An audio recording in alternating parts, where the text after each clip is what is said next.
Welcome to Agora by Give Something Back to Berlin. In this podcast series, we'll be finding out how migration has changed our urban landscape and exchange ideas with those who are making a difference. Join us while we tackle issues ranging from human rights and diversity to migrant identity and belonging.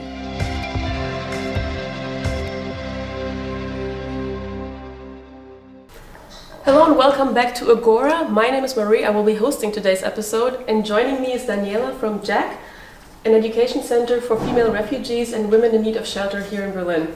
Nice that you're here with us today. Thank you. Hi, Marie. So can you describe your role at JAC and when and why you first joined? JAC operates since 8 years now, and I started a couple of months later after it came into being. I had before often taught German classes in different centers for refugees, and I got interested in the project JAC because it's just for women. Mm-hmm. And yeah, so I started there to teach German language, alphabetization classes also. And some years ago now I changed into the institution. I'm now the project manager.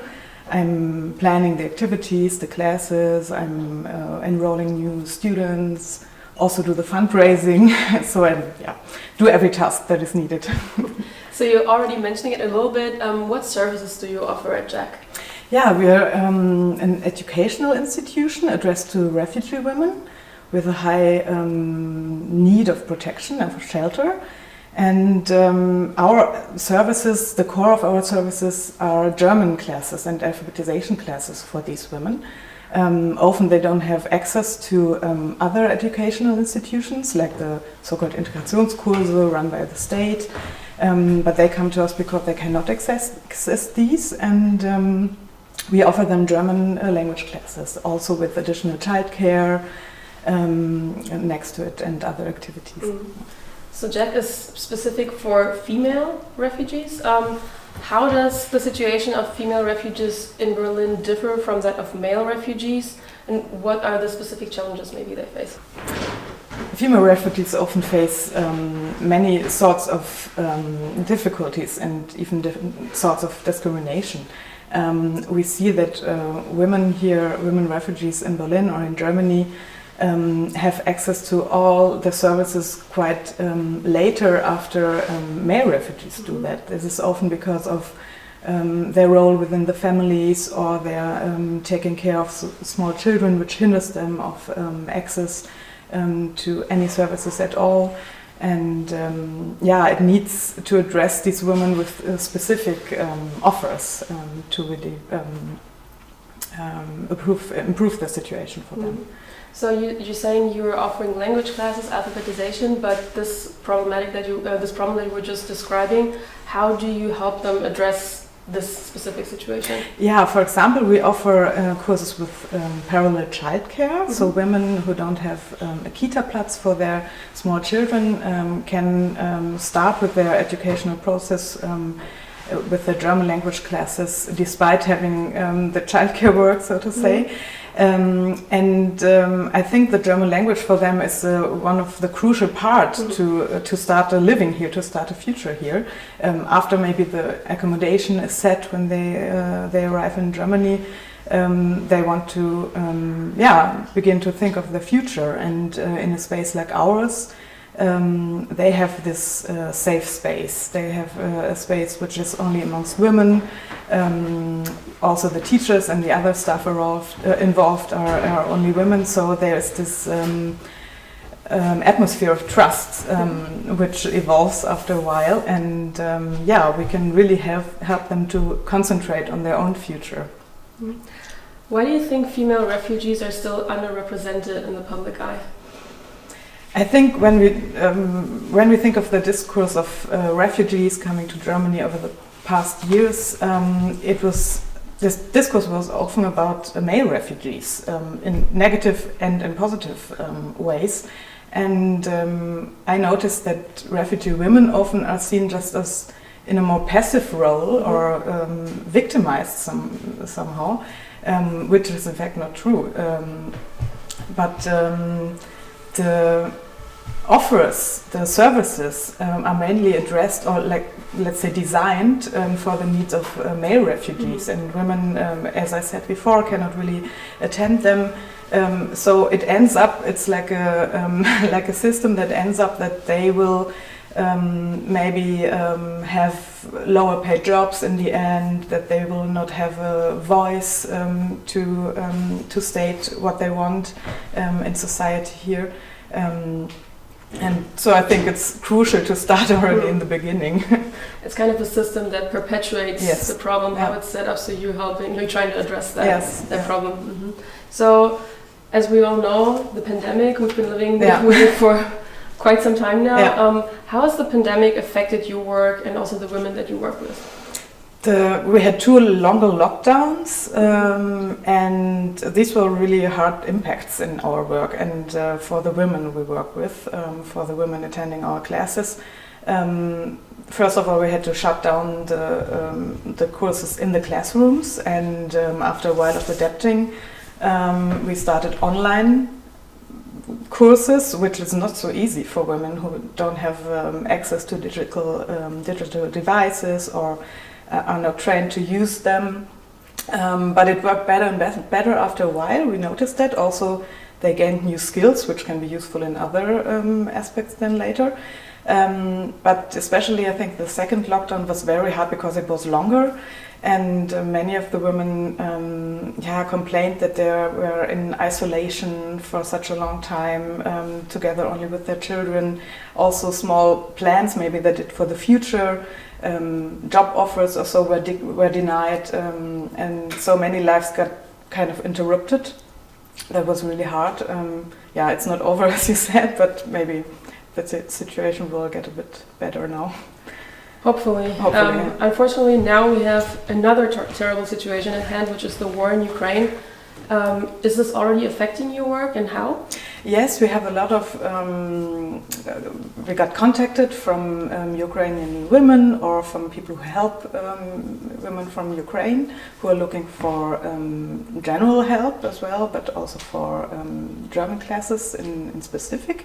We have to see a bit how the situation will evolve with access to like this integration classes I said in the beginning. But what I noticed already in the course of the last weeks is that women in our German classes, coming from different, also war-driven countries like Afghanistan, Syria, and Iraq, and so on, they also have the wish to help already, which is really very, very good to see.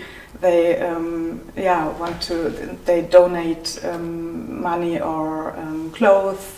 They want to help the children arriving here.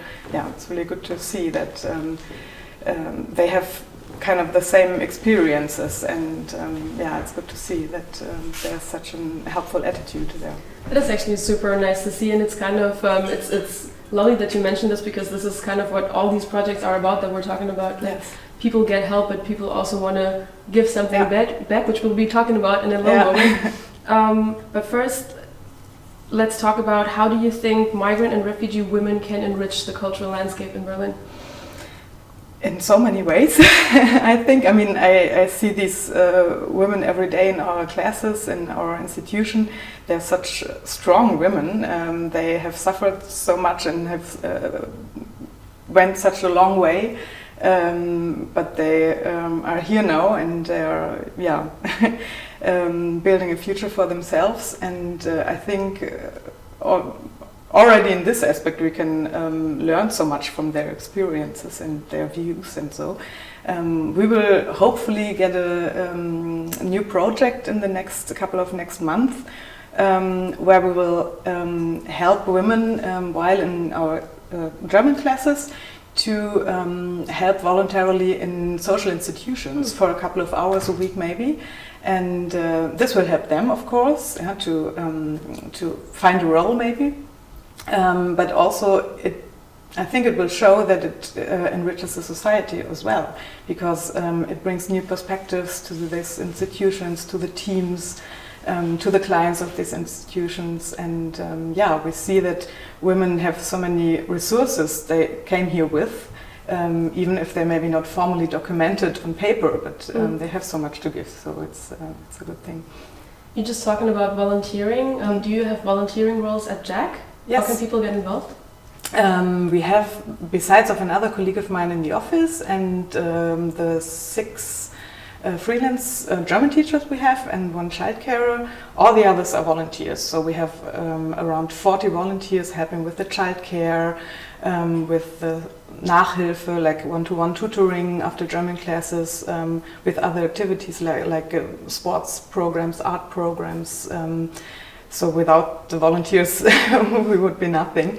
And we're always, looking for new volunteers. We're always happy about people who contact us, also about people who contact us with an idea. We're so happy that in the past so many people came to us and even have the idea of a project already. I want to do a yoga class for the women at your school, and that's really, really good. So for people who want to volunteer, but obviously also for women who want to use your services, where are you located and how can you access these services that you're offering? We are located in Neukölln, near S- und U-Bahn station Hermannstraße. We're a small institution there with just a couple of rooms. You can find all the information in the internet also. And we will put a link, of course. Yeah. Thank you. And women find our services quite easily, I see, at the moment, or for a longer time already. Often other students bring their friends and family members and neighbors along, which is very nice. It also shows that these services are really well seen. Also social workers contact us to ask for German classes, and then I invite these women and we do like a small talk in the beginning, and so I see which German class would be suitable. So you've been with JAC for a number of years now. Why are you personally passionate about this cause? When I think of JAC and my work there, the first thing is this positive atmosphere coming into my mind, which is really running for years. These women come to us on a daily basis, over months, over years. So. And it's run by women, it's only visited by women, so it makes this special atmosphere of trust, and I think specific topics can just be easily spoken about because there's no shame or so. We talked about volunteering, also this that everyone is helping the other side at the same time. We had many students from our class who are also helping in our childcare, or who are often offering a Persian dance class, for example. So there's not this specific role distribution between 2 groups, but it's rather like sharing the idea of helping another. So speaking of helping another, and what we were talking about before is giving back, and this is also the signature question that we ask all of our guests. What does giving back mean to you? When I think of my personally, giving back is, just by my birth I received so many advances already, and so for me giving back something is quite logically, because I think that everybody needs to have the same chances and possibilities, so I really just want to do that. But also what I see is when giving, there's just immediately always coming something back, or giving something back, or if you can say something is given on also. Like I said, these women who are first receiving support now want to pass it on to other people. So I think giving back is like a really nice concept, or like it's something that enriches us all. This is a really lovely thought. So thanks for sharing your views with us today, and also talking more about the work of JAC with us. Thank you.